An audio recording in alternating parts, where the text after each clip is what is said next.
I was mad at him 1 second, then I would be praying for strength the next second.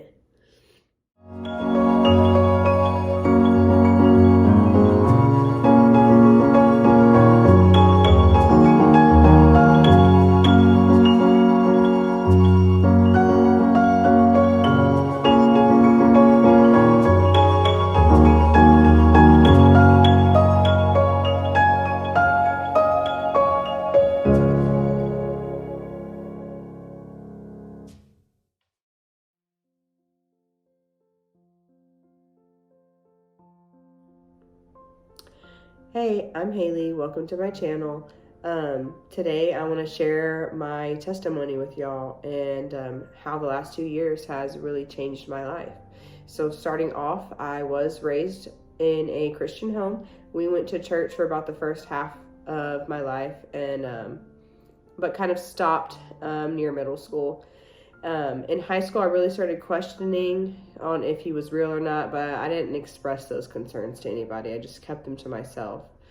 I was partying. After high school, I was going out a lot to clubs. I actually got a tattoo that I, at the time, was really, really excited to get. It was my first tattoo. It is a Christian fish with the word faith in the middle. I got it on my foot to represent walking by faith, but I was not doing that at all. So after the high of getting my first tattoo wore off, I was like 18 or 19 years old. I kind of didn't really like looking at it. I felt guilty, ashamed of having it because I knew that I wasn't walking that way. I was definitely not walking that way. In 2016, I met my boyfriend, and then we had our son in 2020. Our lives changed a lot. I became a stay-at-home mom. He got a much harder job in the plants, and he was working shift work, 12 to 14 hours. So he went to be the sole provider of our household and working a much more difficult job out in the sun. We live in Texas. And then me quitting my job right before the pandemic.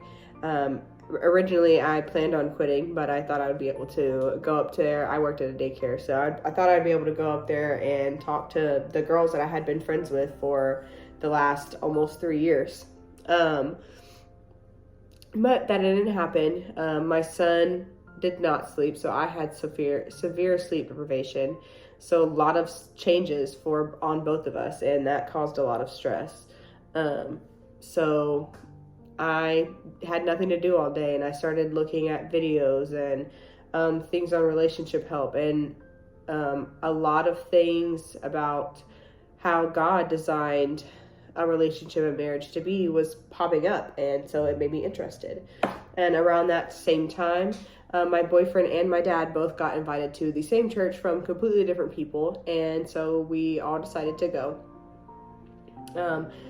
I really liked it. It really spoke to me that day, and I almost started believing in him immediately at that point. Like, that was just the point at when I just knew that he was real for sure. There was no doubting it. After that, small things here and there would happen to grow my faith.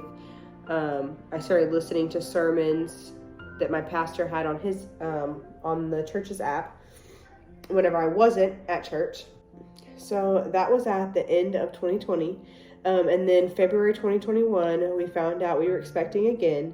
But a week later, I had miscarriage symptoms. I went to a hospital, and they said, sadly, there was no heartbeat found and that the baby was in my tube. So they were going to have to do emergency surgery. So I came out of that. That was very, very, very difficult. My first loss ever after having a normal pregnancy. I definitely had questions. I didn't understand why it happened, but I just ran to him because it's the only thing that I knew to do at that point. And he gave me the strength. He gave me the strength to get through that, even though it was really, really hard. And it definitely took a while before I was okay. I did pray, though, that in time, whenever the time was right to have another child, that it was a healthy pregnancy and the child was in the right spot. So August 2021, we found out we were expecting again, and it was so nerve-wracking in the beginning because, of course, the last one was ectopic, and once you have one, you're more likely to have more. So there was a lot of early ultrasounds and blood tests, and finally it was confirmed that the baby was in the right spot and the baby was growing perfectly. And so I was so thankful. We were just so thankful that the baby was in the right spot. So we started our journey on planning our home birth, and that was going great. Though we did get some news at 26 weeks that she had some complications that could have needed surgery. It wasn't definite. It could have been fine when she came out, but we were then changing our plans to now give birth at a high-level NICU so that she will be okay whenever she was born. So that was really hard, very, very stressful. Some spiritual battles going on there, wondering why that would happen to us after already having the loss before. But I knew that she was growing perfect. Everything else, she was great. Everything else looked perfect on ultrasounds. And I knew that he would heal her some way. I knew that she was going to be healed some way. But it was not the way that we wanted her to be healed. March 18th, at 33 weeks, we got news that she no longer had a heartbeat. That was the hardest thing that I've ever had to hear in my life. That just caused so much confusion. I was mad at him 1 second, then I would be praying for strength the next second, all while having my almost 2-year-old son. His birthday was less than a month away. That was very difficult for a while. But joining loss groups and stuff like that, I seen the way that parents struggled with their relationship with God, and the longer they didn't allow him in to help, the harder and harder and harder it got. So even through all that pain, even through the anger and the questioning on why us, I still ran to him. I still went to him because I knew that there had to have been something good that came out of this. He uses everything for good, and he has definitely showed me that in the last 6 months. It's been 6 months since I had my daughter, and I'm now getting double certified to be a doula. The first one was focused on bereavement doula, and I have looked up multiple times doula, and I'd never seen this. And this one night that I had looked it up, and that was the first one that came up. And I knew that God was speaking to me, telling me that there can be purpose to this pain that I'm in. I can help other people. I can help other women.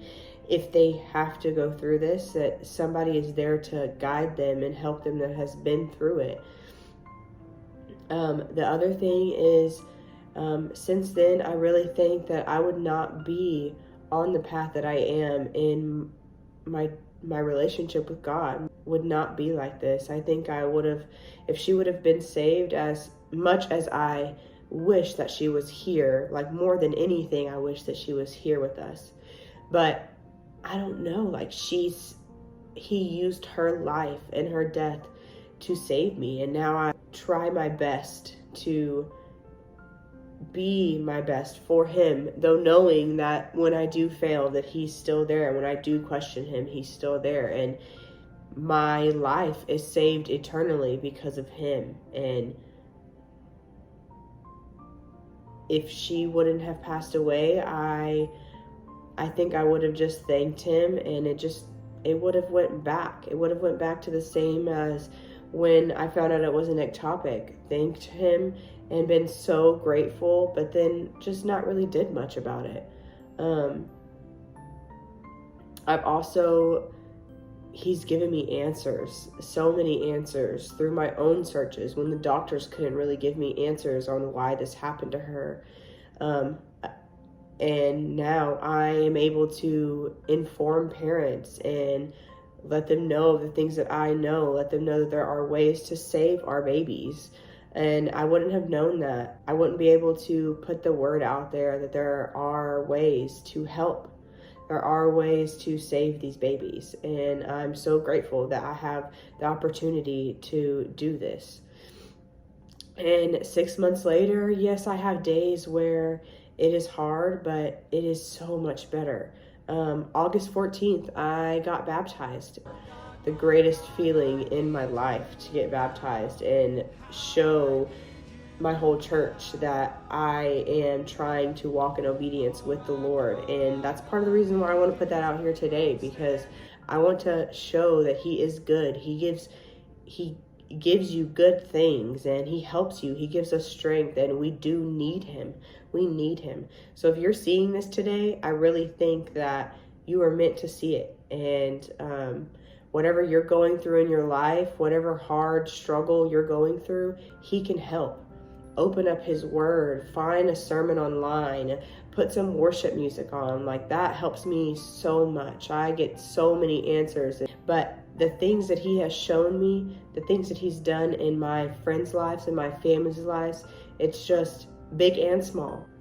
You can't deny that the strength that he gives people, the wonders that he works in people's lives, the great things that he gives to us. It's whenever you put yourself in the position to receive him, he's there.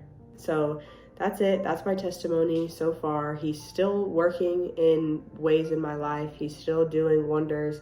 I'm still working through things. There's small things, big things that he's still helping me get through today. And maybe I'll be able to share about those too one day. But thank you for listening. If you stayed this whole time and listened to this mess, thank you for just stopping by. Subscribe. Hopefully I'll be making more videos on my family and my faith.